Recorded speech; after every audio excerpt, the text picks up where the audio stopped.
Hello and welcome to yet another Johnny's Ambassadors Expert Webinar Series for parents. I'm your host, Laura Stack, the founder and CEO of Johnny's Ambassadors, where our mission is to educate parents and teens about the dangers of today's high-potency marijuana on adolescent brain development, mental illness, and suicide. And we are so honored to have the amazing Dr. Robin Murray with us today, whom I will introduce in just a moment after a couple quick logistics. This session is being recorded. Please share it with your family and your friends. Dr. Murray has kindly provided some handouts for today's session, which you can locate in your control panel. He has provided some copies of his slides, as well as some additional research studies, so you can find those in the handouts section.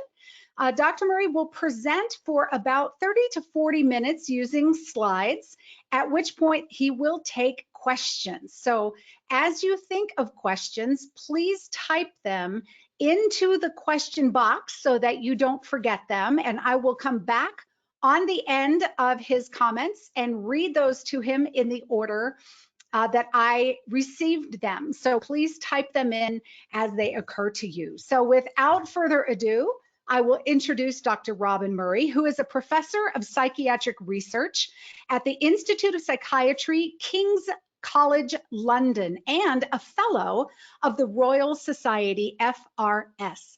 His main activity is carrying out research into finding the causes of schizophrenia and bipolar disorder and developing better treatments for these disorders. Robin Murray and colleagues were among the first to demonstrate that prolonged heavy use of cannabis can contribute to the onset of psychosis, and that starting early, before 15 years, and using high potency cannabis particularly increase the risk. He also cares for patients at the Maudsley Hospital and has supervised 72 PhDs. Dr. Murray was knighted in 2011 for his services to medicine to become Sir Robin Murray. And I just want everyone to know how honored we are to have Dr. Murray with us today. When my son Johnny first died by suicide after paranoid delusion from using high potency wax, I read so much of Dr. Murray's work, and it was actually the inspiration of Dr. Murray that led me to form Johnny's Ambassadors, because I thought, my goodness, this research is something that everybody needs to know. And certainly I didn't know anything about what I'd read. And Dr. Murray, it is such an honor to have you here today. Thank you for being one of Johnny's Ambassadors. Well, thank you very much, Laura. Thank you for the invite, and thanks everybody for turning up to listen. So I'm very pleased to talk about cannabis and psychosis, because it's very well known in Britain that cannabis can cause psychosis, and I'm always very surprised when I go to the US and find that people still argue about this. So of course we tend to call it cannabis. You in the States tend to call it marijuana, but much the same, really. So just to start off by saying we just need to remind ourselves how complicated, or not complicated, but that cannabis is not like alcohol. Alcohol just contains alcohol in it, but cannabis contains different things in it. And the most important composite is tetrahydrocannabinol, or THC, and this hits a receptor in the cannabinoid system. So there's a receptor called the CB1 receptor, and the THC sort of kicks it off and activates it. And as you know, THC can cause euphoria. That's why people take it. But also, if you're smoking heavily, you get impairment of memory and learning. Well, you know this if you've ever tried to talk to somebody who's stoned, that they may think they're having new insights to the universe, but they can't remember what these insights. And if you give high doses of THC, and I'll come on to that, but we give volunteers intravenous THC, you can produce paranoid ideas, and hallucinations. But the sort of yin and yang is THC and CBD. CBD is in some ways the good guy. It's not hallucinogenic. It tends to relieve. It's a weak anxiety relieving drug, and it antagonizes the effects of THC. So old-fashioned cannabis might have about 3%, 4% THC, and 3 or 4% of CBD. And excuse me, and the one balances out the other. So that 2 or 3 or 4% is what many people smoked in the 70s, 80s, 70s and 80s, but it's now that kind of cannabis is long gone. So you all know that medical marijuana has been legalization has spread across the US. You know that one of the characteristics of Colorado is that it's become almost a sort of cannabis state. And as you drive along the motorway, the highway, you see weed is legal in 60 miles. You can see an advert that says, "Who is Jesus?" But if that's too difficult for you, you can see weed maps where you can get where you can find the closest pot shop. And it's now quite clear that, I mean, there was initially some debate. Maybe if you legalize cannabis, you would be able to, or marijuana, you would be able to control it properly, and you wouldn't get high potency cannabis, and the use wouldn't necessarily go up. But I think we now know there's a lady called Debbie Hassan who has done a lot of work on this, and she has shown that in those states who have legalized either for medicinal or recreational use, you get an increase in the use, you get an increase in the potency, and you get an increase in dependence in those states which have legalized cannabis. So I guess you know all this, so I don't need to go on about this. And of course, again, cannabis isn't all bad. There are some small number of medical indications, and the US Academy of Medicine and Science has written the best review of this. Cannabis may be useful for chronic pain. It's not much of an analgesic. It's about, you know, it's maybe a little more potent than aspirin, but as well as getting the painkiller effect, you also get a slight increase in mood. So you don't care about the pain so much. So many people with chronic pain find cannabis can be useful. And of course, these are much lower doses than people take recreationally. For vomiting, you can take cannabis or a synthetic form called nabilone. And one of the sad things, actually, I think in Colorado is that pregnant ladies who are having nausea, often pot shops will sell cannabis to them. And of course, it's as bad for the unborn fetus. Multiple sclerosis, there is a THC CBD compound called Sativex, which is useful. And for epilepsy in children, Epidiolex is useful. So there are these indications, but these are the only indications for which there is proven worth. But if you go on the internet, you'll see almost everything is suggested that cannabis or THC or CBD will help. It's a big push to say that opioid addiction may be helped by cannabis, and the evidence is that it actually tends to make things worse. Depression, anxiety, PTSD, insomnia, all of these things are advocated to benefit, but there really is no evidence. When COVID first came out, I joked to a friend that soon they'll be saying that that cannabis will help COVID. And of course, now on the internet, you see industry suggesting that that cannabis may help COVID and cancer, of course. So no evidence whatsoever. I thought you might be interested to know what the situation is in the UK. So cannabis was legalized for medicinal use in the UK in November 2018. And since then, 2019-20, there have been about 800 prescriptions across the country for licensed medications like Sativex and Epidiolex for epilepsy or for muscular sclerosis. There have been 5 prescriptions for unlicensed products. That's what you would get from cannabis dispensary in the US. And there've been about 60 private doctors have prescribed. So although we have medicinal cannabis, British doctors are very reluctant to prescribe it. So out of the whole country, maybe only about 60 private prescriptions. So hopefully, oh, excuse me, it went up to 240 in 2020. But compared with the millions and millions that there are in Canada and the US, things are still under control here, although we have medicinal cannabis. We don't have any, well, we have recreational cannabis, but it's illegal. This is cannabis use in England, and you can see that between 1996 and 2012, cannabis use came down.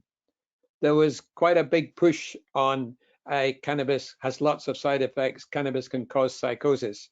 So almost all teenagers in Britain know this. But from 2012, 13, we began to get a bit of an increase. I think this is the effect of the American industry moving into Europe. Anyway, so, but things are not yet out of control in, well, no, that's not fair. Things are quite bad, but they're not quite as bad in the UK as they are in the US. This is our potency.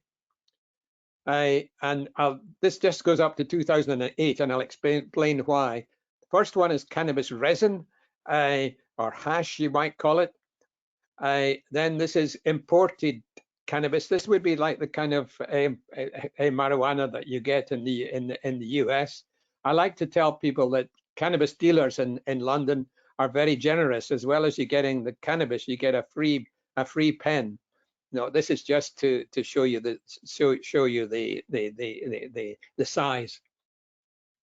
And this is what we call skunk or sinsemilla, which has gone up to about 15 or 16% THC. So all these studies were funded by our government, but the government realized that each time such a study was published, there was a great hoo-ha, and the newspapers said, oh, cannabis is getting much more potent, do something about it. So the government did do something very clever. They stopped funding the studies. So politicians are smart. So there were no further studies until last year, when we collaborated with the police to do, or to 2017, we did a survey, 2017, 2018. And we found that, so this is 370 samples of cannabis, which my wife took through the London Underground. She said everybody in the carriage could smell it. This is not more potent than it was 10 years ago. It's still about 16%, but now it's got 94% of the market. You can't get the old-fashioned low potency hashish any longer. Here am I looking at it, looking very cheerful. So perhaps there's a passive, a passive inhalation, and this is our what we call skunk or high potency. It's called skunk because it smells strongly. You all know this, I guess, that THC has steadily increased in potency, and this is US data up to 2014. It was about 14%. But of course, I know that you now in certain centers have very much higher potency than that. And the plant, of course, can only take so much energy out of the sun by photosynthesis. So the plants that are bred for THC, the THC content goes up and the CBD content goes down. So instead of getting 3 or 4% of both, you might get 15 or 20% THC and 0 CBD. So modern cannabis has very little, if any, CBD in it.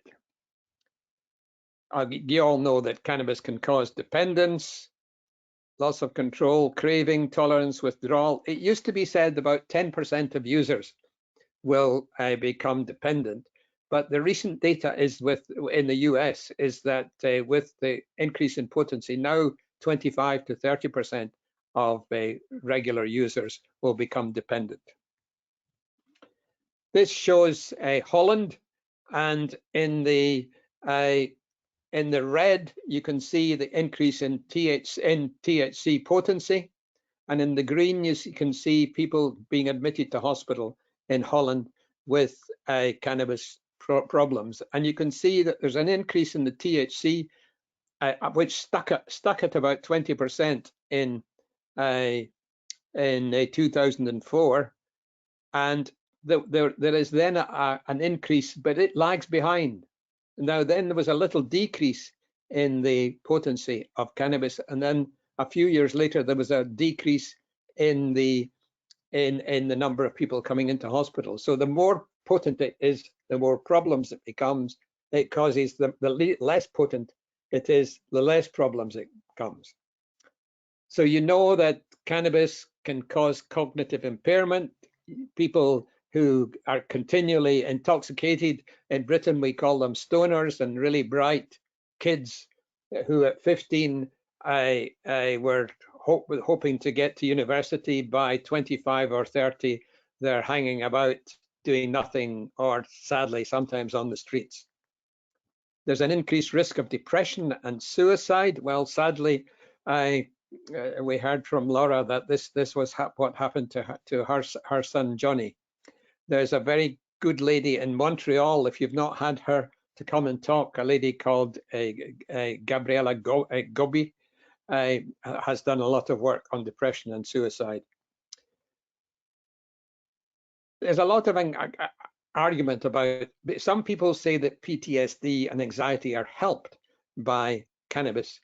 But of course, if you are dependent on alcohol and you wake up in the morning, you feel terrible. Once you have a few drinks, you feel better. And it may be that that's what's happening with cannabis, that people are dependent on cannabis. They get a bit of withdrawal and they treat their anxiety and PTSD withdrawal by having more cannabis. And one of the least discussed, but I think increasingly important questions is the increase of violence. I mean, everybody thinks that cannabis is a sort of hippie, make love, not war kind of drug, but cannabis induces paranoia, and half the psychotic people who commit a murder in Britain are doing it as heavy users of cannabis. It makes you paranoid. That you're paranoid, you think people are going to attack you, so you attack them in self-defense, or you think it's self-defense. So the first study to link cannabis with psychosis or with schizophrenia was published in 1987, and it was Andreasen and his colleagues in Sweden. 50,000 young men interviewed at age 18, then followed up for 50 years. And you can see that the people who had rarely ever taken cannabis had quite a low rate of schizophrenia in the next 15 years, the people who'd taken it more than 15 times were much more likely to develop schizophrenia. So there have now been 13 studies to replicate this, and 10 of them really replicated it and show that out in the population, this is like studying, do cigarettes cause lung cancer? You take young people who smoke cigarettes, follow them up for years and years and years, and you find that the ones who smoke cigarettes develop lung cancer more frequently. The same 13 studies did this for cannabis. The people who were smoking cannabis were significantly more likely to develop psychosis, schizophrenia like psychosis. 2 studies showed a trend in the same direction, but they weren't big enough to show a significant effect, and 1 showed no effect. Now, we did a study in New Zealand. Actually, when senior professors like me say we did a study, what we really mean is some little PhD student or junior doctor did the study. And this was a lady called Louise Arsenault. Well, she's now a professor herself, actually. But this was a series in Dunedin, which is the southernmost city in the world, in the bottom of New Zealand. And this was about 1,000 children who were followed up frequently throughout childhood, interviewed, and then interviewed up to 26. And if you started smoking cannabis after 18 or by 18, you were 1.6 times more likely to be psychotic at 26. So a little bit increase, nothing startling. But if you started by 15, you were 4 times more likely to be psychotic by 26. So maybe other studies have also shown this, that the teenage brain is still developing, and therefore maybe you may mess up your brain wiring by taking cannabis very early. So what about the dose? Well, this slide shows a whole lot of study. Each of these lines is a different epidemiological study.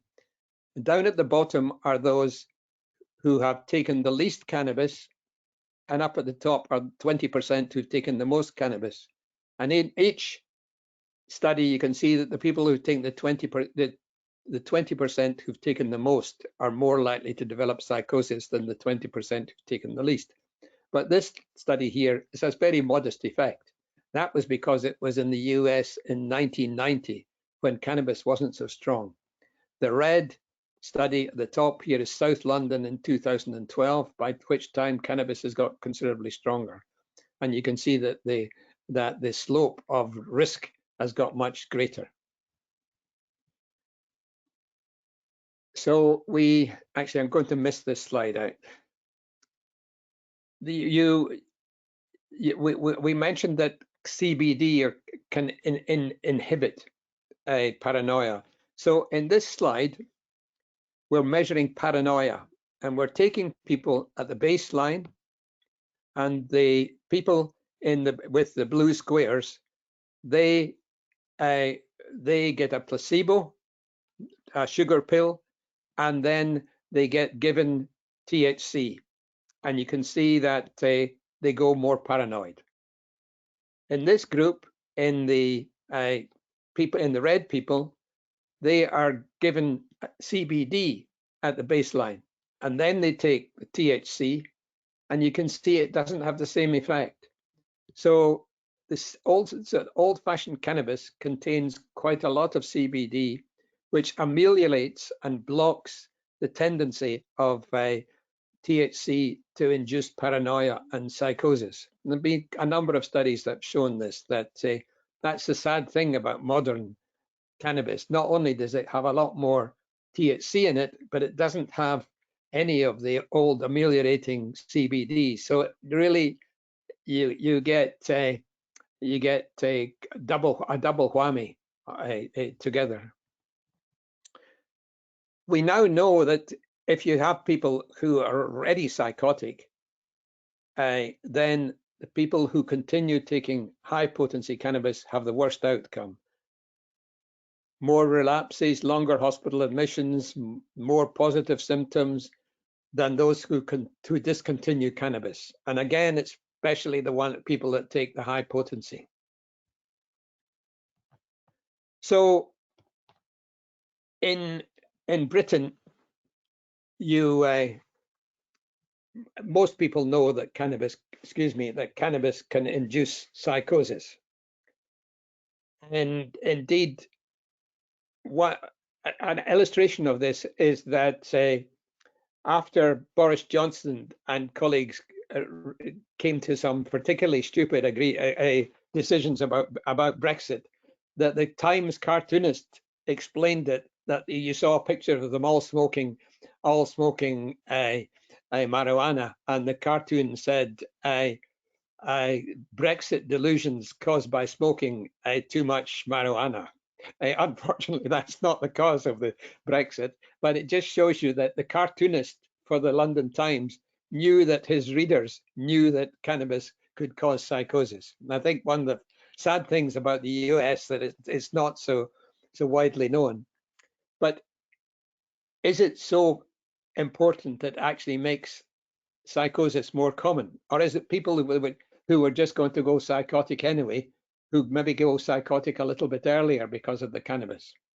So we've done a big study across 5 countries in Europe, and looking at the frequency of frequency of psychosis. And so we took a big city in each country like London, and a little place like Cambridge, Amsterdam, a big city, Leiden, a little place, Paris, but a little place in France, 5 places in Spain, and 3 places in Italy. Palermo is the biggest of these cities, about 1 million people, quite a poor city, whereas Verona and Bologna are middle class, smaller cities, 300,000 people, something like that. So which city had the highest incidence of psychosis? It was London, followed by Amsterdam, followed by Paris. And interestingly, if you look along the bottom, the rates in Southern Europe, here is Barcelona, here is Madrid, here is Palermo. Sorry to bother you with this. They're much lower. So the question then obviously is, why is psychosis so much more common in London than it is in Southern Europe? Now, we looked at high potency cannabis, and we found, of course, that the more you smoke, the more likely you are to be psychotic. So this is work by my wife, Marta De Forti. And if you just look at London here, on the extreme left are people who didn't smoke.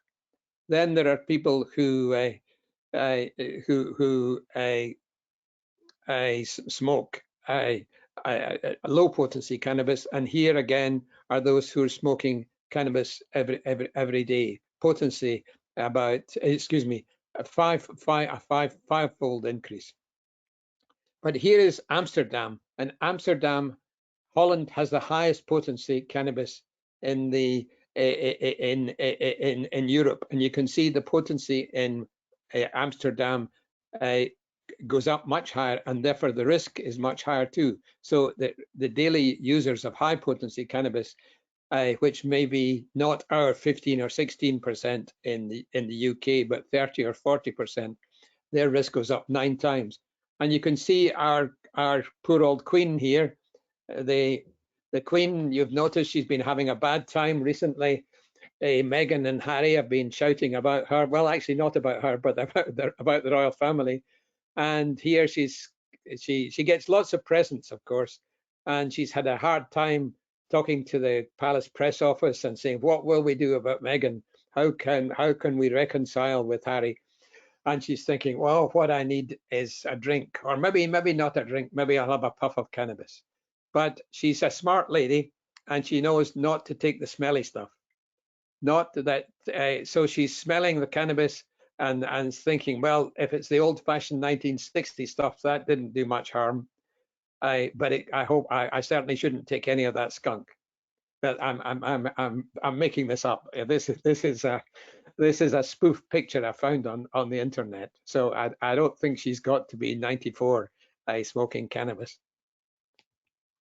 So we wondered, what is the relationship between the incidence of psychosis, how many cases there are, and the frequency of cannabis use. So the red is the incidence. Again, you saw the incidence before. This is in a different form. You can see the highest incidence is in London, again in Amsterdam and in Paris, and the lowest is again down in places like Barcelona and Bologna and Palermo. But if you look at the green is cannabis use, and you can see that follows the incidence. Not perfectly, I mean, not in Madrid, but pretty well. The correlation is 0.8, so that's pretty high. And we calculated that 30% of all cases of psychosis in London are caused by cannabis, and 50% in Holland.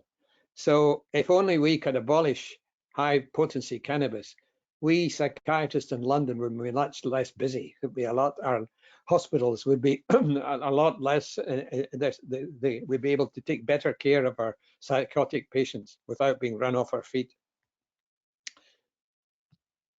Has London always had the highest potency? Always had the highest frequency of psychosis? Well, we have got very good data going back to 1965. And in the blue here is the incidence of psychosis in London. And you can see that down in the 60s, it was around about 11%. Now, I remind you, it's a way up 40 to 60%, 40 to 60 cases per 100,000. And you can see that there's been a slow increase, but particularly after high potency cannabis came on the market. And here is the frequency with which cannabis was mentioned in the case records of the psychotic patients. So it looks like if we'd been doing the same cross-European study in the 1960s, when cannabis was low in frequency of use and potency in London, then London wouldn't have been any different from Palermo or Madrid in these days. But it's now London and Amsterdam and Paris have got the high potency cannabis, which has driven up the rates. And the same, I think we know has been happening in Canada, that the potency has gone up and the incidence of psychosis has gone up as well. And I'll flick through this. The same has happened in Denmark and in Portugal.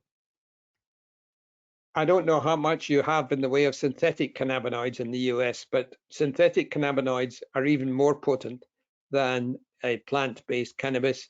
And whereas you have to try quite hard to go psychotic with plant-based cannabis, if you take what we call spice or K2, then you can go psychotic overnight. And so this is a bigger problem. Though, of course, you'll know better than I that the potency of cannabis is rocketing up so that you can get 50, 60, 70, 80%, or some places claim to have over 90% THC. So that's getting as risky as the synthetic cannabinoids. So what should we do? Difficult to know, and I'll leave you to think about it. We have the advantage that we can watch what happens in the States, and obviously,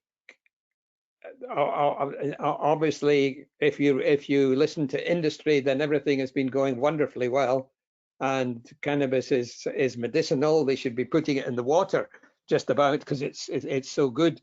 But obviously there seem to be accumulating problems. But because psychiatrists in the States and researchers in the States haven't done as much research in Europe, you don't really have terribly good evidence to show the harm in the States. I'm sure it's there. It's just that until recently, psychiatrists and researchers haven't been looking hard enough. So I will stop at this point, and I'm very happy to spend the rest of the time answering questions and discussing things, because of course you're in a different situation, and I'll be happy to learn from your experience.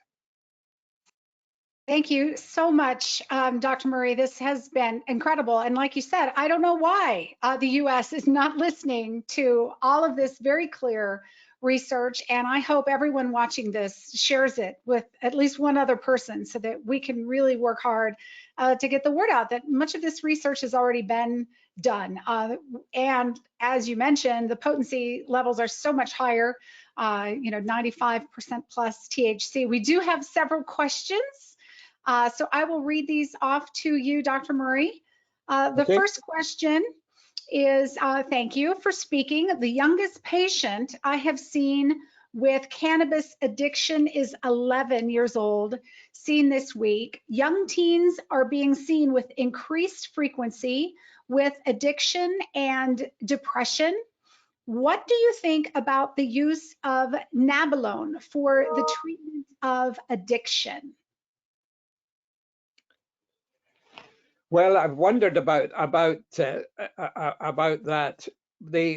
In Britain, we couldn't do that actually, because they're quite nabilone has to be prescribed by an addiction specialist, and I'm a schizophrenia doctor rather than an addiction specialist. So I'm not aware of anybody using Nabalone in the UK, but of course it has been shown to be a useful.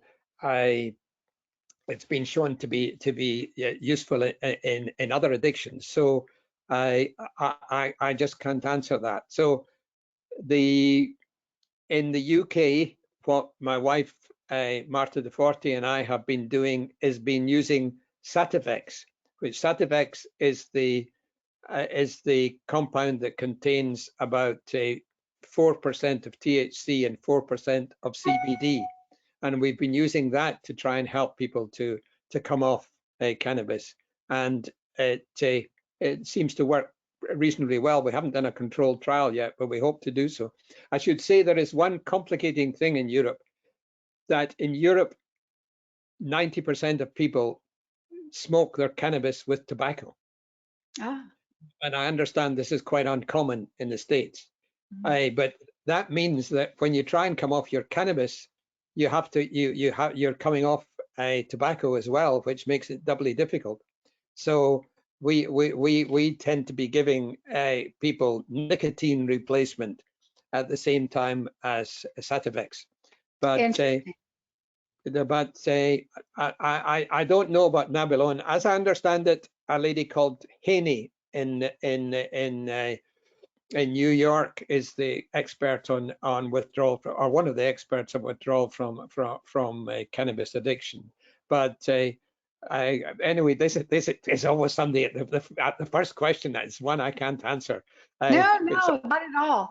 Well, no, it's interesting. I didn't have a sensible answer to it, so I don't.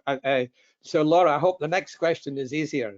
Well, that's the first I have ever heard of anybody using. We have FDA approved, soon to be. Well, I think in Canada it is, but soon to be in the US Sativex. So that is an interesting answer for us. So there. And I do hope to get your wife, Dr. De Forti, to come on to do a webinar. So stay tuned, everyone, for that. Okay, let's see. Do we have evidence that cannabis use by mothers is harmful to fetuses? And do you know, if so, how it compares to alcohol in terms of specific outcomes? Yeah, so there's lots and lots of animal research on this, and there is quite a bit of human research just developing in the last few years. There is a very interesting lady called Yasmin Hurd, H-U-R-D, again, who is in Y-A-S-M-I-N, who is in New York. And she did a very clever thing. She took babies who had resulted from a miscarriage or an abortion, and I think actually mostly miscarriage, and whose mothers had been smoking cannabis. And she examined the brains of these babies. I think they were about 6 months through pregnancy, and she could show that the dopamine system in the brains of the babies had been disturbed. And dopamine is the critical transmitter for things like learning and psychosis. So they showed that there was an immediate effect. But now this Yasmin Hurd has gone on to follow up the children of mothers who smoked cannabis in pregnancy, and shown if you compare 15 and 16-year-olds who were born to mothers who were smoking cannabis, that they have all sorts of problems, like more delinquency, and also more addiction and more behavior disturbance. You have to remember, however, that mothers who are smoking cannabis throughout their pregnancy may well have a lot of other problems as well. As that may be that, you know, that most people who look after their health would not be smoking cannabis through their pregnancy. So it may be that these were single moms who were in difficulties, or they were in a bad relationship, and were doing other drugs as well. So So it's very suggestive that we're storing up trouble for ourselves by some ladies smoking during in pregnancy. There's a lot more research going on into this present, and nobody has directly compared cannabis with the cannabis fetus babies exposed to cannabis with babies exposed to alcohol. Of course, it may be some of the same mums are doing both. True. And you've just given me the name of another person to follow up on for a future webinar. Thank you for that. See how helpful you are? Okay, next question. I have been told that cannabis is not effective for chronic pain. What do you say about that, Dr. Murray? Is there any evidence that cannabis is effective for pain? Well, my wife is actually on an international panel of pain specialists, and she was quite surprised when she went on it how skeptical they were about the effects of. I mean, it's the one thing that is often claimed, but the pain specialist views were that cannabis is about as effective as aspirin, but that you also get a little bit of euphoria. And so if, at least in some people you do, and so it doesn't do that much for the pain, but you don't care quite so much about the pain. So I think that is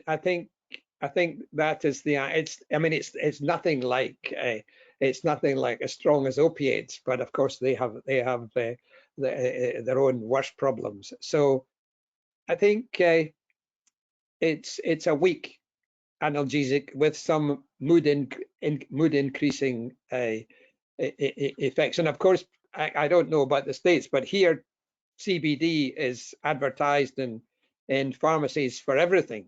And you can swallow it, you can rub it on, you can have it in shampoos. But of course, the one good thing about CBD is it doesn't do much harm, at least not that we know. It's the THC which is the risky component. We have a doctor here on our scientific advisory board, Dr. Ken Finn, who says the same thing about pain. That it doesn't help with pain, that it might cover up the symptoms as a Band-Aid and make you happy to kind of forget your pain, but is not effective for chronic pain. He would agree with you there. Thank you. He's just written an encyclopedic textbook of cannabis and its side effects.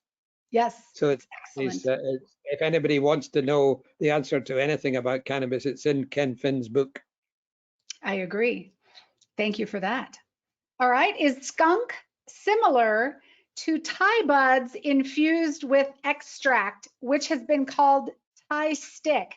I have to admit I'm unfamiliar with this, so I will be impressed if you know the answer to this. Do you know about Thai stick? No, I don't know. I mean, essentially, skunk is it's not modified in any way by centrifuging or turning into oil. So it's just simply grown cannabis, and but the plant has been engineered to produce more THC, and from the high potency plants in this way, you can get 15%, maybe up to 28-30%. But I would suspect that most of the modified cannabis that is being sold in the US, certainly in Colorado, is higher potency than that. So Laura, you probably will know that. I guess how far would you have to walk or drive to get to a cannabis shop in Denver? Not far. They're everywhere. Of course, some cities have ordinances against having dispensaries. They can opt out. But what you call skunk and just described is our common ordinary flower here. In fact, one grower has bragged that they have achieved a cultivation of over 40% Wow. THC in one of their strains, and it was not thought the plant could support a THC at that level, but they're so very clever. They're so very clever. Well, there's a lot of money in it, isn't there? Sure is. There is. Let's see. Some say who use cannabis for medicinal purposes have THC in what they're taking in microdosing. Microdosing. Is there a placebo effect with very small amounts of THC at all? And if so, is there any value in THC medicinally? I think you may have covered this with some of the approved medications that have small amounts of THC in them, approved for things such as seizures. But this is the question about microdosing. Is there a medicinal value in a small amount of THC? So the CBD that is CBD that's useful for epilepsy, and this is not microdosing. This is massive dosing. This is like 1,000 or 2,000 milligrams per day. So this is huge amounts. Microdosing. Of THC? Yes, I'm not aware of any studies. There've been studies of microdosing of other hallucinogens like LSD, and they showed that people who believed in microdosing, they either got a microdose of LSD or they got a placebo, and a placebo, a sugar pill, and they couldn't tell the difference. So at least for LSD, it was all a placebo effect. If people think something's going to be good for them, then they tend to think it is. And I think this is the basis of much of the sales pattern around a CBD. That in Britain, at least the CBD is more expensive to produce than THC, because you have to try and get rid of the THC, which is expensive. In Britain, the CBD which is on sale is mostly water, but yes, people still swear by it. It's fantastic. We used to. I don't know if you ever had this. We used to have evening primrose oil. Did you ever have this in the States? But ladies used to think it was wonderful for your complexion, and it was wonderful as shampoo, and people took it because it was good for your brain. And then everybody realized it was the emperor had no clothes, that it was a fake. But so placebo is very, very powerful, particularly red placebos. You know, they've shown that if you get a Pili white medicine, you don't think it's going to do anything, but you get the same sugar pill that's red, you're more likely to get an effect. Fascinating. I did not know that. Well, we have CBD here, but we like to say buyer beware, because when tested, of course, there's very little CBD in the products. Let's see. What have you seen in users of high potency cannabis who have been diagnosed with ADD, bipolar, etc., but who also drank to excess? Well, it is sometimes said by the industry that cannabis is a good substitute for alcohol or for opiates. That the evidence is the opposite. The evidence is that if you're smoking cannabis, you're more likely to be disinhibited and also take alcohol, drink too much, and also when your friends offer you opiates, you're more likely to be disinhibited and therefore accept it and then get hooked on the opiates as well. So I think it's a big problem that you see many people who are polysubstance addicts. I was talking. I don't know how many of you have gone to Vancouver. Vancouver is a very beautiful city. Beautiful. But it has the most homeless, even more homeless on the streets than San Francisco. Wow. And half the homeless in Vancouver. I think it's because Vancouver is reasonably warm. And if you live in some bits of central Canada, you're on the streets, you're not going to survive. So people gravitate to Vancouver. And the psychiatrist who looks after psychotic patients in Vancouver, the university professor, he told me that a quarter of his psychotic patients develop their psychosis because of cannabis and a quarter because of methamphetamine abuse. And often they're mixing the two. So I think one of these drugs bounces off the other, and the more people are taking, the more difficult it is to withdraw from. Agreed. And we've seen here in the US that incidents of all drug use have increased since the legalization of cannabis in Colorado. We see that very clearly. So we see that as well. Thank you. At what age does cannabis use not have an exponential increase in the development of psychosis? So what would happen, for example, at 26 or 35? Is the risk lower? So we should ask our questioner how old he or she is, of why they're asking this question. I could ask, see if he answers us here. I would guess maybe 50, 60. So nobody has ever, you see, the trouble is, if you were asking me that about heroin or about alcohol, there would be hundreds of studies. But because cannabis is thought to be a good guy, a nice, hippie, peaceful medication that does no harm, that nobody's bothered to do research on that. So we're really now just getting into these kind of studies. And I mean, I would think that if I were to start smoking, now I'm over 70. So if I were to start smoking cannabis now, if I was smoking old-fashioned cannabis, I don't think it would do me any harm. I'd have to smoke a huge amount.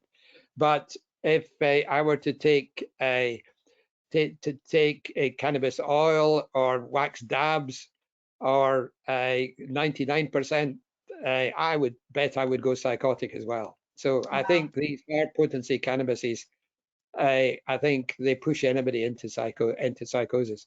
The cannabis that older people take for pain and for joint difficulties and things like that, of course, tends to be much weaker. And if you take cannabis, if you take a low oral dose, it's spread out. Of course, people like Laura who are in Colorado will know that edible cannabis can be very potent as well, and people don't know that it's potent.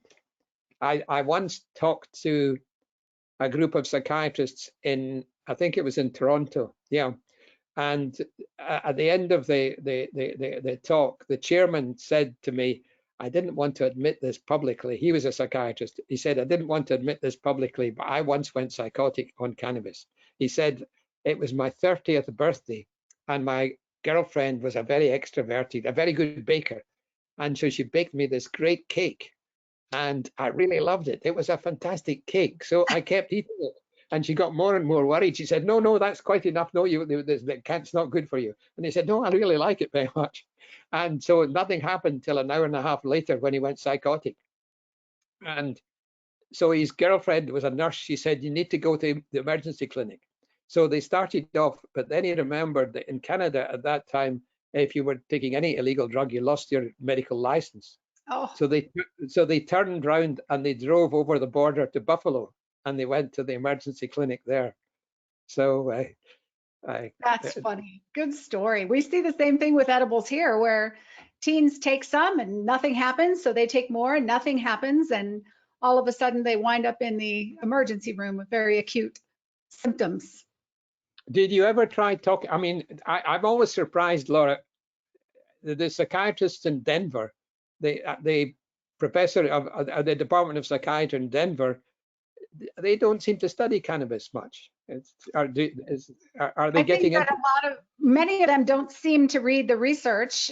In fact, Johnny's psychiatrist suggested that if he would not stop, that perhaps he just switched strains, maybe use an indica instead of a sativa. So indeed, it seems that many of our therapists, counselors, healthcare professionals who aren't in the field and who are not involved directly in cannabis incidents like cannabis-induced psychosis, some of them have no clue and indeed believe that it is not harmful.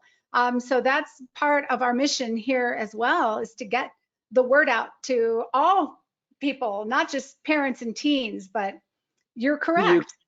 Do you get much abuse from industry? Do I personally or in general? Well, you know, I have a very thick skin, so they don't bother me. But yes, you know, I do get emails, texts, calls from people who say, you know, that I was a bad parent, or that, you know, Johnny obviously was mental ill anyway, you know, and so they will try to come back at you. You know, it's all part of the marijuana's industry, their efforts to really normalize and addict children, because of course, most of the users here are in that age group, you know, up to age 25, and so they got to get them early, so they are addicted. You know, it's kind of an addiction for profit industry, as we call it. They can say what they want. Some of you will know the book by Alex Berenson Yes. on marijuana, tell it to your children. And I know that he had a lot of. I think he likes controversy and didn't mind abuse. But I know that his wife was threatened by people. They were on social media threatening to harm them.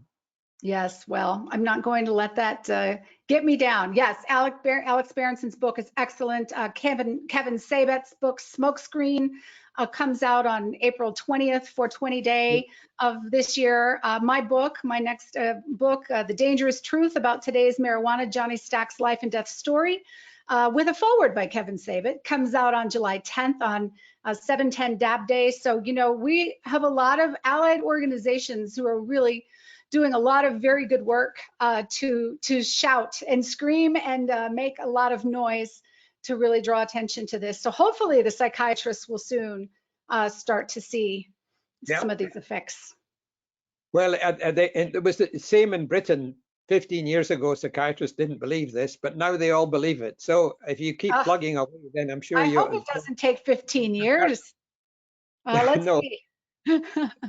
The EU seems to be considering a 15 to 20% ceiling on THC. Have you heard of this? And what ceiling do you think is reasonable for adult use cannabis? Is there a formula or a cap you would recommend? The EU doesn't have a policy right across Europe. Individual countries make their own policies. So, as you know, Holland has had a very liberal policy, and Portugal decriminalized cannabis. Interestingly, you might be interested, Portugal decriminalized cannabis in 2001, and I had always been a little sympathetic to the idea of decriminalizing but not legalizing, until I saw the data from Portugal, and actually the incidence of psychosis has rocketed in Portugal since they decriminalized it. So it's not the sort of nice in between that I thought it might be. But anyway, sorry, the EU doesn't make policy. The EU Drug Board monitoring board advises, and they've considered this.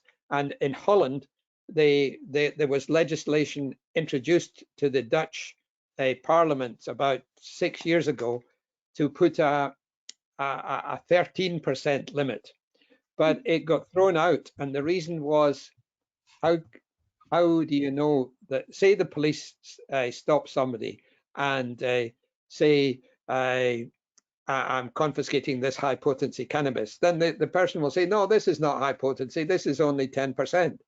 And so then they have to send it off.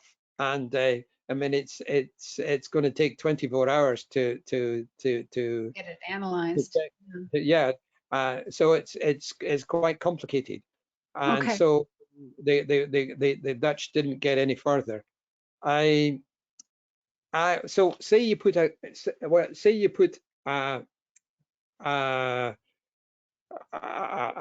level of 15% on it, which, well, I would personally say 10%, but say you put a level of 15% on it, you could get up to 15% in your legal pot shop. Well, the more cannabis you take, the less effect that lower potency cannabis has. So you want to get, it's like alcohol. You start off with lager or beer, you end up with vodka because you need to take more concentrated stuff to get the same effect. And so you would have people starting with the legal cannabis, but then they would want the illegal stuff. And so where would they get that? They would get that from the black market. So in Canada, where it's legal, there is still a huge black market. More people get their cannabis in certain states off the black market than get it legally. So I think that's the problem with personally, I think education is the thing. Yes. We have not made tobacco illegal, but we have plugged away saying tobacco kills you, tobacco causes heart disease, and so on. Sadly, Canada, when they legalized cannabis, the cannabis packets had warnings on them, said don't smoke in pregnancy and things like that, and also heavy smoking can cause you to go psychotic. They have removed that. I suspect the industry got at them. So I did hear you say, however, that you would think it would be 10%, and anything above that would be considered a high potent THC and has no medical cause after that, above that, and indeed is psychosis inducing over 10%. That would be your opinion on what the cap would be for high THC? Yes, but I mean, they say for example, the study that I showed you from Sweden in 1987, that was showing that low potency cannabis that they had in Sweden in the 1980s still increased the risk of psychosis. Yes. So there is really no safe level. It's like alcohol. You could say that I just said it's easy to become alcoholic on vodka, or you can still become alcoholic on beer. You just have to drink an awful lot of it. Okay. Well, and in Colorado, of course, there's a bill working its way through with the proposing potency caps on cannabis. And in Vermont, it was passed when it was legalized with 30% for flower and 60% for concentrates. And so there is some talk here in the US, which it seems like, whoa, that's just crazy. That's an insane amount of THC. That doesn't seem like a cap at all, but okay, thank you. What is your protocol for treating cannabis-induced psychosis in terms of the type and duration of antipsychotic treatment? In particular, how do you wean them off antipsychotic treatment? Well, there is an important issue in relation to antipsychotics, and the reason why people take drugs is because they're craving for them, and what they're really doing is craving. The more you take a drug, the more you knock down your if you take heroin and alcohol or cannabis, you eventually decrease your brain dopamine level, and the reason you want the drug is to push it back up again. When people go psychotic, we actually give dopamine blockers. So some heavy duty antipsychotics like risperidone or haloperidol, we block the dopamine, and that diminishes the hallucinations, but it also increases the craving.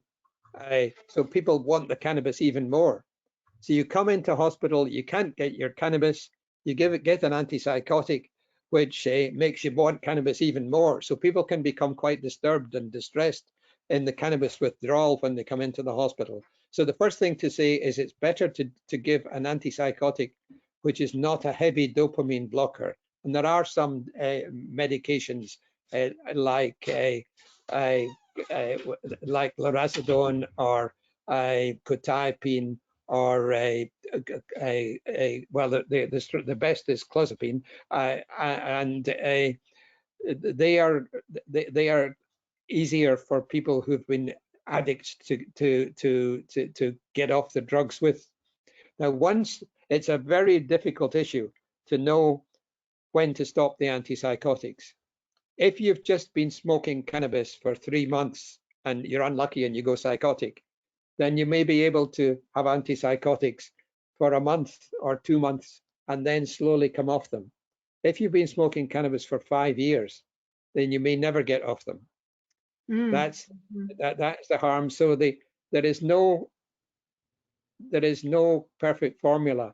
The worst thing for the psychiatrist is to say you're going to have to take the drugs forever, because of course the patient gets fed up and walks out and never comes back and stops and immediately relapses. The best thing as a psychiatrist is which we do, is to say, well, the antipsychotic has certainly helped you, but I know you're fed up with it.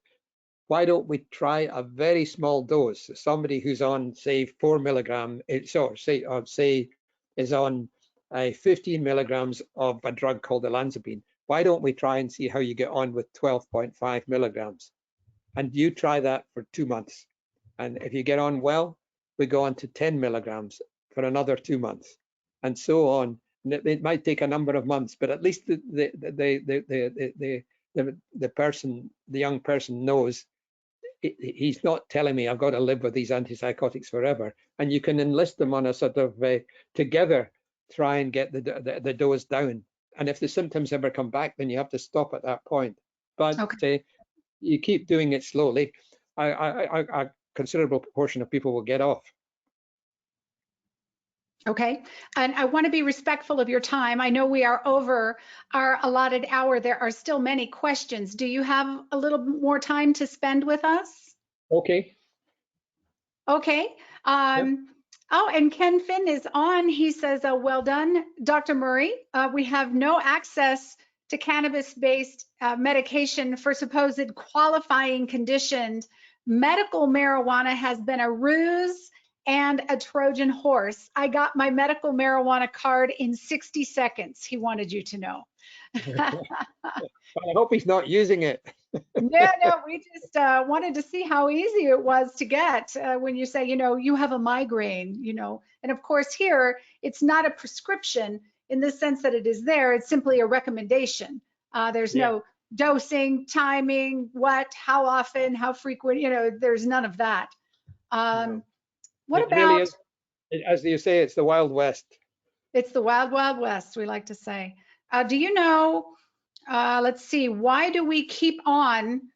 The authorities have started referring to this as cannabis instead of marijuana. This was our conversation before, Dr. Murray, about hemp, having a very low THC, and everybody now wants to say cannabis and stop using marijuana so that it seems so medicinal.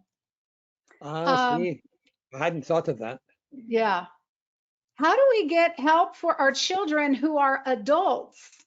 When Johnny turned 18, he withdrew consent for the hospitals, the psychiatrists to speak to me. It became very difficult, because they're adults. So what do you have any recommendations for parents whose children are adults when the hospitals say they have to ask for help since they're adults?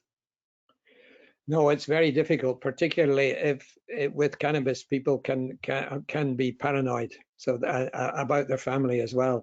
It's a very difficult issue, and certainly in Britain, psychiatrists go a bit overboard on confidentiality, and parents often feel quite cut out of the loop.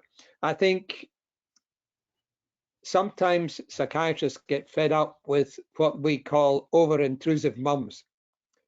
I think the best thing a patient can have is an over-intrusive mum, because if your child gets sick, you want to get in there and sort it out.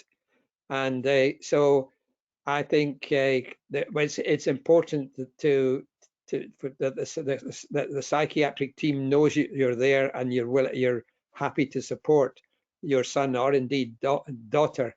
And you have to be endlessly patient. And like other addictions that people may initially refuse to believe. Of course, it's common with cannabis. People say it can't be the cannabis because all my mates smoke more than I have. They don't Right. they don't get paranoid. There are individual differences, and we've done quite a bit of work on genetics. That if you have a family history or you've had a relative with psychiatric illness, then it's easier to become ill. I mean, I'm not saying that there are most people who develop addiction to cannabis, or most people who get depressed following cannabis, or most people who go psychotic following cannabis have no family history. But it is easier for people with a family history of psychiatric disorder to get pushed into illness. It's like if you think of heart attacks, many people can have a heart attack who've got no family history of a heart attack. But if you have a family history, so the average person, they're smoking too much, they're obese, they don't take any exercise, they have no family history, can still have a heart attack. But if you have a family history, you'll have a heart attack 5 years earlier if you do all these things. So it's an interaction between your genetic predisposition and the amount of drug that you're taking. I love that analogy. I think that makes a lot of sense. And if you had no predisposition but ate cheeseburgers every day, well, then you probably will have a heart attack. Same thing. No, it's the same, and so particularly my wife has done a lot. It used to be said in Britain that these are people who have genetic predisposition to psychosis or schizophrenia, and they were going to go psychotic anyway. Now we know that that's not true. Interesting. And I have a girlfriend who's 51 who came to Colorado and took 2 hits off a dab pen and was in the mental hospital hallucinating for 2 weeks and said that her caretakers were shapeshifters. So it can happen to apparently anyone at any age at any time. Particularly with potency stuff. Yes. Okay, just a couple more questions and we will let you go. Do you think your government will ever limit the amount of THC in marijuana via decriminalization or legalization? So recreational marijuana is illegal in Britain at present. There seems to be no, there doesn't seem to be any great, the current government is a rather reactionary one in many ways, but sometimes reactionary is good. And in relation to cannabis, I don't think they're going to legalize it. They're busy doing lots of other daft things. So it's not something that. But the one thing that worries me is American money, and it's certainly the industry money is coming to Britain. There is a member of Parliament who was given £400,000 by a big American or Canadian cannabis industry to lobby for recreational cannabis. So it's beginning to come our way, but the only place that's legalized for recreational cannabis in Europe is Luxembourg. Oh, okay. But it'll come in some countries, I guess. We get most of your bad habits. Sadly, we don't get all your good habits. But unfortunately, this one is coming your way, and we are so sorry.